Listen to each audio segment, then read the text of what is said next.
राजनीति एक ऐसा मंच है जहां प्रतिदिन कुछ नया देखने को मिलता है। हर रोज़ यहां उथल पुथल होती है राजनीति में, और राजनीति गलियारों से हर तरह के नए नए रुझान, नई नई चीज़ें न्यूज़ बिहार आप तक लेकर आता है। नमस्कार, स्वागत है आप सभी का बिहार के डिजिटल क्रांति के पायनियर और number 1 digital channel news Bihar में। न्यूज़ बिहार ने लगातार आपको रातों रात कई रुझानों से जोड़ा था, कई कयास से आपको रूबरू कराया था, और सीट शेयरिंग से लेकर जितने भी समीकरण बिहार में बन रहे थे 2019 के लोकसभा चुनाव को लेकर, उन सभी से न्यूज़ बिहार ने आपको अवगत कराया था। ऐसे में अब जहां एनडीए ने बहुत पहले ही सीट शेयरिंग कर लिया था और अब उन्होंने अपने उम्मीदवारों की लिस्ट दे दी है, वहीं महागठबंधन जो कि खुद असमंजस में था, उनकी गुत्थी भी कहीं ना कहीं 2019 के लोकसभा चुनाव से पहले सुलझ गई है। उन्होंने अपना सीट शेयरिंग कर लिया है, उसके साथ कुछ उम्मीदवारों का लिस्ट भी उन्होंने रख दिया है जनता के बीच। ऐसे में अब हम बात कर रहे हैं कुछ उन दिग्गजों की जो बिहार के लोकसभा चुनाव के पहले चरण में आपस में भिड़ेंगे। हम बात करते हैं गया की, तो गया से एनडीए के जो प्रत्याशी होंगे वो होंगे विजय कुमार मांझी। अब ये जो सीट है ये जाएगी जेडीयू खाते में, और जेडीयू यहाँ से विजय कुमार मांझी को अपना उम्मीदवार के तौर पर प्रस्तुत करेगी। खैर, इनके सामने जो मौजूद होंगे विपक्ष के तौर पर वो होंगे जीतन राम मांझी। आपको बता दें कि जीतन राम मांझी को महागठबंधन में 3 सीटें मिली है। ऐसे में जीतन राम मांझी जब यहाँ से अपनी उम्मीदवारी पेश करेंगे, वो भी उनके खिलाफ जो उनके समाज से आते हैं। देखना बेहद दिलचस्प होगा कि इन दो मांझी के बीच जब गया में टक्कर होगी तो जनता का रुझान किस मांझी के लिए होगा। जीतन राम मांझी पूर्व में बिहार के मुख्यमंत्री रह चुके हैं और उन्होंने कई कड़े डिसीजन लिए हैं जब वो मुख्यमंत्री बने थे। ऐसे में अब जब मांझी बनाम मांझी गया में होगा तो देखना बेहद दिलचस्प होगा कि मांझी के लिए और किस मांझी के लिए गया की जनता में रुझान है। खैर, यहाँ जो नॉमिनेशन तारीख है वो है 25 मार्च। अब यहाँ नॉमिनेशन हो जाएगा और गया में मांझी बनाम मांझी देखने को मिलेगा। ऐसे ही में बात करें तो औरंगाबाद सीट, यहाँ से भी एक बड़ा टक्कर देखने को मिलेगा जब पहले चरण का चुनाव होगा। सुशील कुमार सिंह बीजेपी के कैंडिडेट रहेंगे। यहाँ से अभी भी जीत के सांसद हैं सुशील कुमार सिंह। ऐसे में इस सीट को उन्होंने रिटेन तो किया है, लेकिन इन्हें टक्कर मिलेगा उपेंद्र प्रसाद से।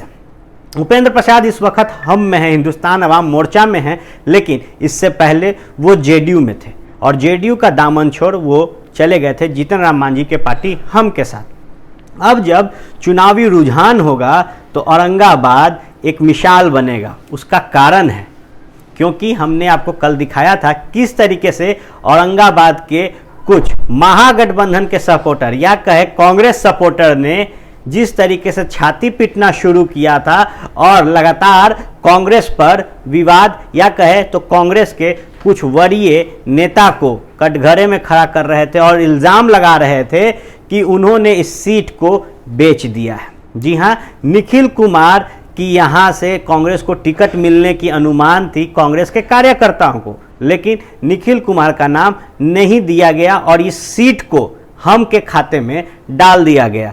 खैर, लगातार औरंगाबाद के जो कांग्रेस समर्थक थे वो कह रहे थे कि नीतीश कुमार, माफ कीजिएगा, कि अगर निखिल कुमार को सीट नहीं दी गई है तो इसका परिणाम महागठबंधन को भुगतना पड़ेगा। खैर, एक और रोचक बात यह है कि पहले चरण में जीतन राम मांझी की जो पार्टी है हम, उन्हें 3 सीट मिली है और पहले चरण में उनके 2 सीटों पर चुनाव है। ऐसे में कांग्रेस के जो समर्थक हैं उन्होंने पहले ही बगावत के सुर राग दिए हैं महागठबंधन के लिए, तो ये खतरे की घंटी महागठबंधन के लिए है। लेकिन जीतन राम मांझी जो लगातार अपने बोल का ताकत दिखा रहे थे महागठबंधन में, उनके लिए भी ये खतरे की घंटी है, क्योंकि 1 सीट देने की बात कर रही थी महागठबंधन, लेकिन अंततः उन्हें 3 सीटें दी गई भरोसा करके। खैर जमुई भी एक हॉट सीट रहेगा, क्योंकि लोजपा को 6 सीटें दी गई है एनडीए में, और जमुई से एनडीए का जो उम्मीदवार होंगे वो होंगे लोजपा के सेकंड चेयर माने जाने वाले चिराग पासवान। चिराग पासवान लोजपा के राष्ट्रीय अध्यक्ष रामविलास पासवान के बेटे हैं, और कहीं ना कहीं जब लोजपा की अध्यक्षता की बात होगी भविष्य में तो सबसे पहला नाम चिराग पासवान का होगा।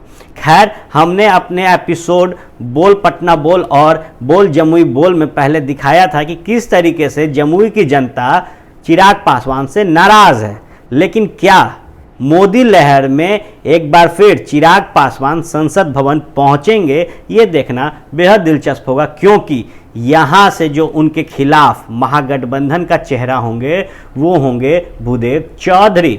भूदेव चौधरी आरएलएसपी में हैं और प्रदेश अध्यक्ष हैं, एक बड़ी कुर्सी रखते हैं एक पार्टी में, एक बड़ा अनुभव है उन्हें राजनीति का, लेकिन उनकी राजनीति की भी परीक्षा होगी जमुई में, क्योंकि युवाओं की बात होती है। 65% युवा हैं भारत में, और 2024 में ये जो युवा का आंकड़ा है वो कहीं ना कहीं 75 के पार होगा, और अगला जो लोकसभा चुनाव होगा वो 2024 में होगा। ऐसे में देखना बेहद दिलचस्प होगा कि एक तरफ जहां चिराग पासवान अपनी सीट को रिटेन करेंगे, क्योंकि 2014 में जमुई से वो सांसद चुने गए हैं, और वापस से ये सीट जब लोजपा रिटेन की है और चिराग पासवान ही वहां से उम्मीदवार हैं, तो जो आरएलएसपी पूर्व में एनडीए के साथ थी आज वो महागठबंधन में है, और वहां से भूपेंद्र चौधरी एलजेपी के खिलाफ जमुई में अपना उम्मीदवार पेश कर रहे हैं। तो ऐसे में भूदेव चौधरी के खिलाफ चिराग या चिराग के खिलाफ भूदेव चौधरी होंगे, ये देखना बेहद दिलचस्प होगा। जाते जाते एक और हॉट सीट की बात कर लेते हैं, क्योंकि इस हॉट सीट ने काफ़ी कुछ या बहुत सारी नई राजनीतिक दिशाएं दी है बिहार में। जी हाँ, नवादा से सांसद हैं गिरिराज सिंह, और गिरिराज सिंह का लोकेशन चेंज कर दिया गया। गिरिराज सिंह का जब लोकेशन चेंज किया गया तो ये सीट कहीं ना कहीं लोजपा के खाते में जा रही थी, क्योंकि वीना सिंह का भी लोकेशन मुंगेर से शिफ्ट कर दिया गया था नवादा के लिए, जिसके बाद लगातार गिरिराज सिंह कह रहे थे कि लड़ेंगे तो नवादा से ही, लेकिन अब न वीना देवी यहाँ से लड़ेंगी और ना ही गिरिराज सिंह, क्योंकि एनडीए ने नए प्रत्याशी को मौका देना की सोची है, और यहाँ से जो उम्मीदवार एनडीए उतार रहा है वो लोजपा से रहेंगे चंदन कुमार वीना देवी के देवर हैं, और बाहुबली पूर्व सांसद लोजपा से जो थे सूरजभान सिंह उनके भाई हैं। ऐसे में इनके खिलाफ जो उम्मीदवार आ रहे हैं उनकी सूची भी एक बाहुबलियत शख्सियत की है। इनके खिलाफ आपको याद होगा कि आरजेडी के एक एमएलए को उम्र कैद की सज़ा हुई थी। जी हाँ, बाहुबली राजबल्लभ यादव। अब राजबल्लभ यादव की पत्नी जो हैं उनको यहाँ से उम्मीदवारी दी जा रही है।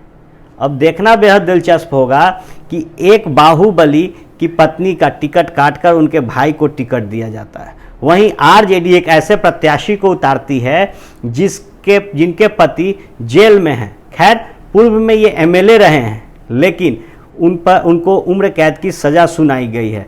आपको याद करा दे कि जिस तरीके से बैड एलिमेंट कहा था अनंत सिंह को, तेजस्वी यादव ने कहा था कि bad elements are not allowed, ऐसे में उनके ही पूर्व एमएलए जो इस वक्त सज़ा याफ्ता हैं, उनकी पत्नी को एमपी का चुनाव लड़ना कहाँ तक जायज़ है। खैर राजनीति है, राजनीति में हर चीज़ चलता है। ऐसे में अब बाहुबली शख्सियत बनाम बाहुबली शख्सियत देखने को मिलेगा नवादा में। नवादा ने काफ़ी सुर्खियां बटोरी है, नवादा ने कई बड़े दिग्गजों का लोकेशन चेंज किया है। ऐसे में अब इस सीट पर 2 नए दिग्गज भिड़ते देखेंगे, वो भी वो शख्सियत होंगे जिनका बैकग्राउंड बाहुबलियत है। आप जुड़े रहे भारत लाइव टीवी के इस यूट्यूब चैनल से, क्योंकि रातों रात हम आपके लिए कुछ ऐसा लेकर आते हैं जो बिहार की राजनीति को बदल देता है। रातों रात एपिसोड आप जनता भी पसंद कर रहे हैं और इसे बड़े मात्रा में आप प्यार दे रहे हैं।